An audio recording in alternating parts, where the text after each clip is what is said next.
Hello, um, my name is Syed Qasim bin Abrar. I have done my software engineering from the University of Lahore.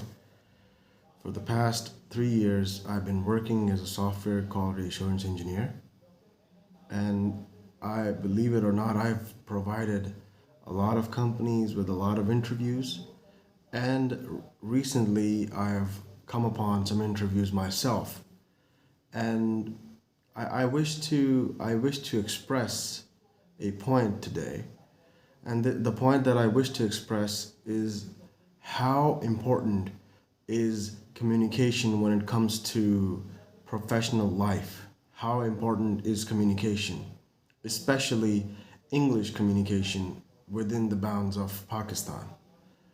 As far as I can see, as far as I can see, most of the people working as software engineers, whether it be developers, managers, QAs, anybody from the Scrum team, anybody from the Kanban team, they have to get projects from outside the nation. I'm not saying that that's always the case. Some people have projects from inside the nation as well, but the majority of the projects they come from outside the nation. And since it's not somebody who's residing in Pakistan, that would mean that we would require a language, jump in English for us to communicate with them, and that would make English, compulsory. It would make it keen. So I've witnessed people in my career so far who could speak the language very well. They were fluent with it, and I've also seen people who they're not very strong. They're not very strong, and they to some people they just don't try improving it. They they don't even care. But some people they do try, but they're going in the wrong direction. So to assist them in a way that is both entertaining and it actually works. Now, I've never lived in the United States. I've never done that. I've been to the United States, but not long enough for me to pick up an accent. So and I've been complimented. I've taken it as a compliment that you have an American accent. How did that happen? How did that happen? When I was young, very young actually, my father bought in this Disney movie called The Beauty and the Beast. And back then, when it was all VCRs and no DVDs, no Netflix, no nothing, we only had VCR cassettes to keep us entertained. And since I was a baby basically. What I would do was I would play that movie. Once it was over, I would rewind it, and then I would play it again. And then I played it so many times over the years that even now I believe I remember most of the dialogues. So enough about the movie, but what is the point here? Why am I telling you this? The best way, in my personal opinion, the best way to improve your English, the best way to improve your communication is to withdraw from other language entertainment. Bring your entertainment down just to this language and practice as you move along. What do I mean by practice? I mean, when you're listening to music, stop listening to other music. Avoid listening to other music. Just listen to English music, and don't just get it over your head. Try to absorb it.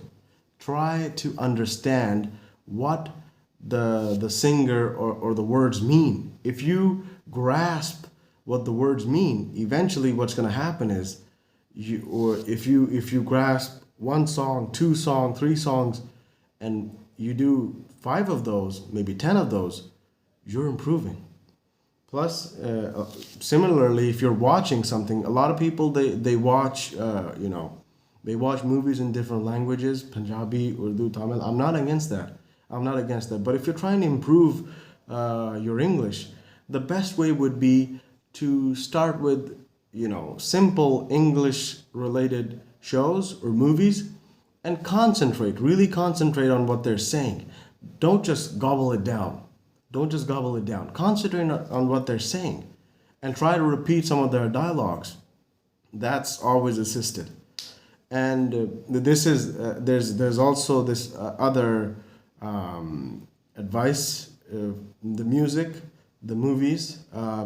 If you're not a fan of books, you should be. Try reading books first, because that would improve your writing. That would also improve your reading, and you would grasp more vocabulary. You would have a hold of a wider vocabulary.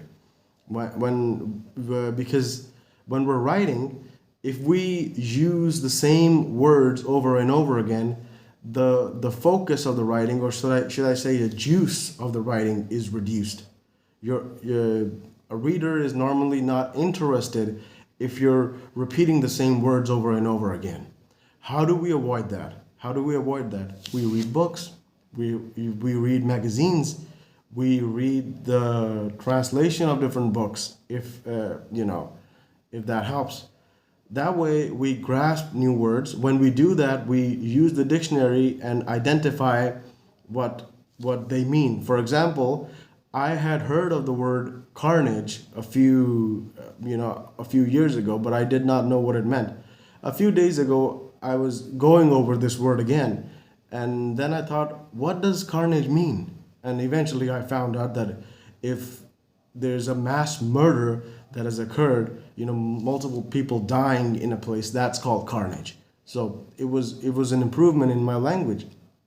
This is obviously a continuous struggle. You don't just wake up one day and it's over. It's like exercise. You go to the gym the first day, you're not going to be that strong. But if you keep it up, if you keep exercising, one day you will be. And last but not least, this has also helped. If once you believe your English is good enough, if you're lucky enough, please try visiting a call center and try working there for at least 2, 3, 4, 5 months. What this would do is this would provide you with the chance to communicate with people to whom this language belongs to. You get to practice with them. Once you get to practice with them and you grasp hold of the language, if you are in a field such as my own, a technical field, the technicalities you can learn, but the language you would only learn if you've had plenty of experience, which is how I had it, which is how I got it. So that would mark the end of my video.